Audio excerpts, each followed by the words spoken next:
Assalamualaikum warahmatullahi wabarakatuh. Saya Evi Widyastuti, CGP angkatan 7. Di sini saya akan menyajikan koneksi antar materi filosofi pendidikan Ki Hajar Dewantara.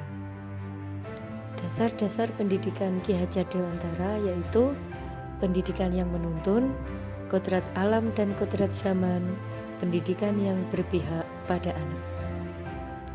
Pendidikan yang menuntun. Pendidikan adalah suatu tuntunan. Tuntunan yang akan menuntun segala kodrat yang ada pada diri anak untuk mencapai keselamatan dan kebahagiaan baik sebagai manusia ataupun anggota masyarakat. Kemudian pengajaran itu adalah cara memberi ilmu yang berfaedah untuk hidup anak-anak baik lahir maupun batin. Jadi pendidikan dan pengajaran itu tidak terpisahkan. Pengajaran itu merupakan bagian dari pendidikan. Dalam melaksanakan pendidikan yang menuntun, kita sebagai guru memegang 3 semboyan dari Ki Hajar Dewantara, yaitu Ing Ngarsa Sung Tulodo, Ing Madya Mangunkarsa, dan Tutwuri Handayani. Kodrat alam, ini telah kita ketahui bersama bahwa anak terlahir di dunia dengan dianugerahkan kodrat masing-masing oleh Tuhan yang Maha Kuasa. Jadi anak bukanlah kertas kosong. Kemudian kodrat anak ini adalah bermain. Maka kita dapat memasukkan unsur-unsur permainan di dalam pembelajaran. Selanjutnya, kondisi lingkungan anak ini berbeda-beda. Misal anak yang berada di perkotaan dengan anak yang berada di pegunungan. Jelas kondisi lingkungan mereka berbeda-beda. Jadi dalam memberikan pembelajaran, kita bisa memberikan sesuai dengan kondisi lingkungan masing-masing, sesuai dengan kebutuhan di lingkungan masing-masing. Selanjutnya, kodrat zaman. Zaman ini terus berkembang, apalagi pada saat ini perkembangan teknologi yang luar biasa. Maka dari itu dalam menuntun anak ini sesuai dengan perkembangan zaman agar kodrat mereka dapat menjadi kuat sehingga dapat menghadapi kehidupan di masa mendatang atau zaman di masa mendatang. Kemudian dengan pendidikan yang menuntun, maka cipta, rasa, dan karsa yang dimiliki oleh anak ini akan berkembang dengan baik, sehingga 3 hal tersebut, cipta, rasa, dan karsa, ini akan menciptakan budi pekerti, watak, karakter yang baik, dan dapat menghadapi atau dapat menjadi bekal agar keseimbangan, keselarasan hidup dapat dirasakan. Berikutnya, pendidikan yang berpihak pada anak. Tuntunan yang sesuai dengan kodrat anak dan sesuai kebutuhan anak. Jadi pendidikan yang berpihak pada anak, ini anak akan merasa bebas dari segala ikatan. Kemudian guru ini tulus dalam mendekati anak, guru menghamba kepada anak. Pendidikan yang berpihak pada anak ini berdampak positif karena anak menjadi semangat dalam belajar, karena merasa dihargai, karena merasa diperhatikan, dan mereka pun belajar dari Bapak Ibu guru sebagai pamong. Ini bagaimana cara Bapak Ibu guru menghargai mereka.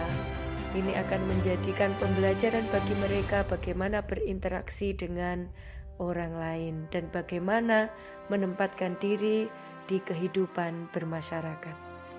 Refleksi pembelajaran yang sudah saya laksanakan. Ini yang pertama, kebanyakan pembelajaran yang sudah saya laksanakan itu berpusat pada guru, karena perencanaan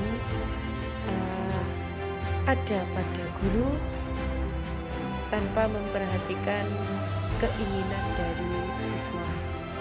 Kemudian yang kedua, kurang memahami kodrat yang dimiliki siswa. Strategi pembelajaran ini hanya menguntungkan atau hanya cocok untuk beberapa siswa saja, belum bisa menyeluruh untuk memahami menyeluruh untuk memberikan pembelajaran yang baik dengan kodrat masing-masing. Yang ketiga, belum sesuai perkembangan zaman. Perkembangan zaman pada saat ini didukung oleh perkembangan teknologi yang semakin pesat. Hanya sedikit saja yang sudah saya terapkan, misalkan pembelajaran dengan sumber dari YouTube, pembelajaran dengan sumber dari video pembelajaran yang sudah saya buat. Sedangkan setiap anak ini memiliki potensi masing-masing. Belum tentu pembelajaran yang melalui YouTube ini bisa mereka pahami dengan baik.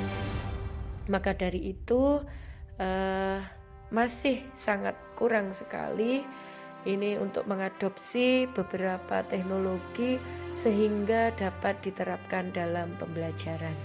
Yang keempat yaitu pembelajaran dan perencanaan baik pelaksanaan ini masih mengacu pada tujuan pembelajaran yang ditetapkan berdasarkan kurikulum. Ada beberapa perubahan setelah saya mempelajari filosofi pendidikan Ki Hajar Dewantara. Yaitu yang pertama, saya lebih tenang dalam menyikapi murid. Yang kedua, saya mencoba memahami kebutuhan murid, baik keinginan kebutuhan mereka dalam belajar maupun kebutuhan di lingkungan belajar mereka. Yang ketiga, ini saya mencoba memasukkan unsur permainan dalam pembelajaran dan ternyata mereka sangat senang sekali dengan adanya permainan dalam pembelajaran.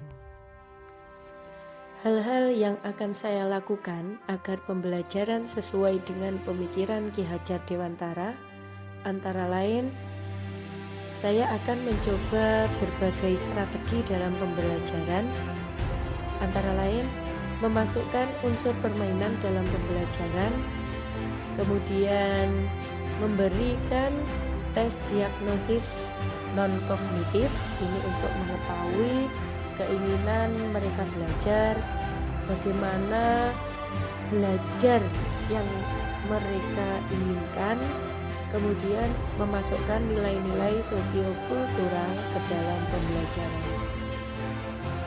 Sekian kesimpulan dan refleksi dari saya. Terima kasih dan salam bahagia.